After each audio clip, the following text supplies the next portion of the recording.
Bismillahirrahmanirrahim. Alhamdulillahirabbil alamin. Wassalatu ala asyrafil anbiya'i wal mursalin wa ala alihi washabihi ajmain. Allahumma shalli ala Muhammad, Allahumma shalli ala Muhammad, Allahumma shalli ala Muhammad. Okey, untuk part tingkatan 5 pada hari ini kita akan sambung untuk silibus tahun tingkatan 5. Okey, mula-mula tuliskan tarikh dan hari awak macam biasa. Okey, hari ini Ustazah akan sambung lagi hari tu untuk bab tajwid. Ada sambungan sebenarnya. Unit 2 iaitu tanda dan jenis wakaf. Okey, hari tu kita dah belajar ra takfim dan ra tarkik. Okey, hari ini kita sambung untuk tanda dan jenis wakaf. Kita nak tahu jenis wakaf tu apa, tanda wakaf tu apa, jenis wakaf tu apa. Mungkin awak semua dah tahu, dah lebih arif tentang wakaf ni sebab baca Al-Quran apa semua kan. Okey, Macam Muhammad, tapi kita kena sentiasa mengulang kaji pelajaran, kita sentiasa refresh apa yang kita, ilmu kita, pengetahuan kita. Jadi insya-Allah benda tu akan lebih mudah paut pada hati, tak boleh lupa lah maksudnya. Okey, mula-mula sekali kita kena niat kena dalam hati bahawasanya kita belajar bukan kerana periksa semata-mata, tapi untuk kita punya pembelajaran harian lah, untuk pengetahuan agama kita. Okey, itu yang pastinya lah. Okey, untuk tanda dan jenis wakaf, kita masuk maksud wakaf. Okey, apa yang dimaksudkan dengan wakaf? Wakaf ni memberhentikan bacaan di akhir kalimah untuk bernafas dengan tujuan menyambung bacaan semula. Okey, bukan wakaf rumah, bukan wakaf tanah tu, bukan. Ini masa baca Al-Quran lah kan. Kita berhentikan bacaan di akhir kalimah untuk bernafas dengan tujuan menyambung bacaan semula. Okey, kalau baca potongan ayat atau apa-apa, kalau rasa macam salah, kita nak pusing balik ayat tu, kita nak reverse balik, jangan tarik nafas. Okey, kena gunakan nafas yang sama, kecuali kalau kita nak ambil daripada yang mula-mula sekali ayat tu, boleh tarik nafas. Okey, dan wakaf ni lebih sinonim dengan berhenti. Okey, ni istilah dia lah. Okey, berhenti pada bacaan di akhir kalimah untuk bernafas dengan tujuan menyambung bacaan semula. Kalau baca Al-Fatihah dalam solat tu wajib bernafas. Okey, satu ayat tarik nafas. Okey, kalau awak sambung tak boleh lah macam tu sebab wakaf. Okey, kalau sambung kena ada cara dia. Okey, seterusnya tanda wakaf. Tanda wakaf ada 5. Okey, ni huruf qa dengan lam, dah sinonim dah semua ni kan. Wakaf lebih utama, maksudnya berhenti lebih utama. Okey, seterusnya jim, harus wakaf atau wasal, boleh sambung ataupun berhenti. Okey, wasal ni teruskan bacaan. Okey, harus baginya untuk kita berhenti ataupun kita terus. Seterusnya sad, sad dengan lam ni apa maknanya? Dia tak besar pun kan dalam Quran tu, dia kecil je. Jadi kena perhati molek-molek lah. Okey, wasal lebih baik, maknanya sad ni kita teruskan bacaan lebih baik.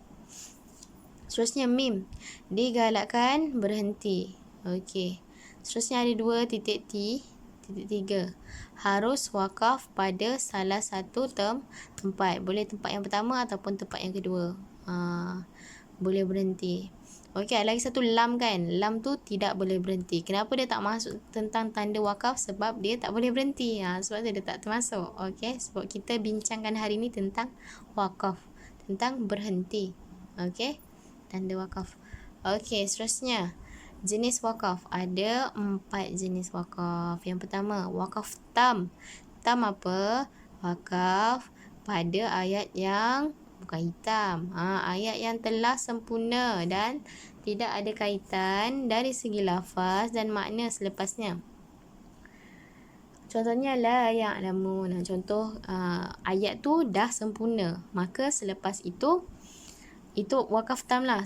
Dia tak ada kaitan dengan selepas tu. Okey, wakaf tam. Kena tengok ayat tu, ayat dalam Quran tu.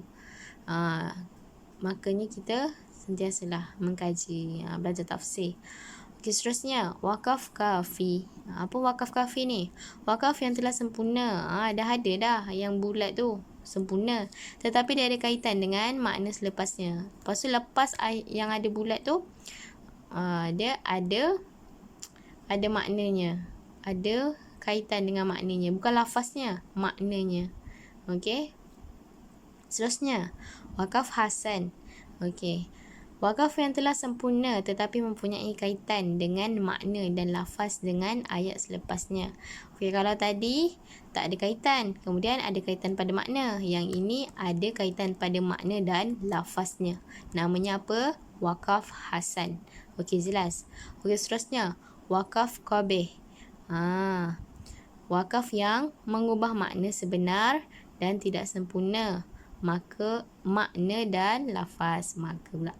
Wakaf yang mengubah maknanya, maksudnya kat sini, bila kita berhenti tu, automatik dah akan berubah makna. Maknanya tak boleh lah nak berhenti dekat situ kan. Sebab apa? Sebab tidak sempurna ayat tu dari segi makna ataupun lafaz. Okey. Seterusnya, pembahagian ibtida. Ibtida apa? Permulaan. Okey.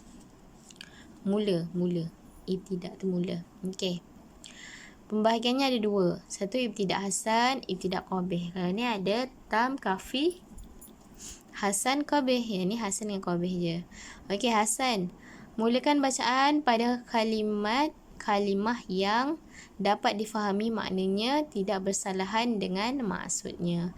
Maksudnya kita nak memulakan sesuatu bacaan tu, kita ambil pada kalimah yang kita fahami. Contoh, qala, wala yang kita fahami. Dan maknanya tidak salah dengan maksud ayat tu sendiri. Okey. Dan hukum bacaannya ialah harus. Okey. Ibtida qabih. Mulakan bacaan pada kalimah yang tidak menyampaikan maksud sebenar atau boleh mengubah makna. Okey. Permulaan tu dia kalimah yang dia tidak sampaikan maksud yang betul. Maknanya dia berkias dekat situ. Kalau kita ubah, kalau kita mula dari situ, maknanya akan berubah. Okey, faham tak? Okey. Dan hukum bacaannya ialah tidak harus pada bacaan tu lah. Maknanya kita kena ambil dari tempat lain. Kalau tadi yang ibtida hasan tadi tu, boleh, harus. Sebab apa? Kita tahu maknanya. Okey. Sampai sini saja untuk pai tahun tingkatan 5 tahun pula. Okey, semoga kita dapat berjumpa lagi. Untuk hari ni Ustazah ganti untuk kelas tasawuf sebab kita nak bagi refresh dulu untuk pai. Okey. Nanti bersemuka insya-Allah Ustazah akan sambung untuk tasawuf. Okey, sampai sini saja. Terima kasih. Assalamualaikum.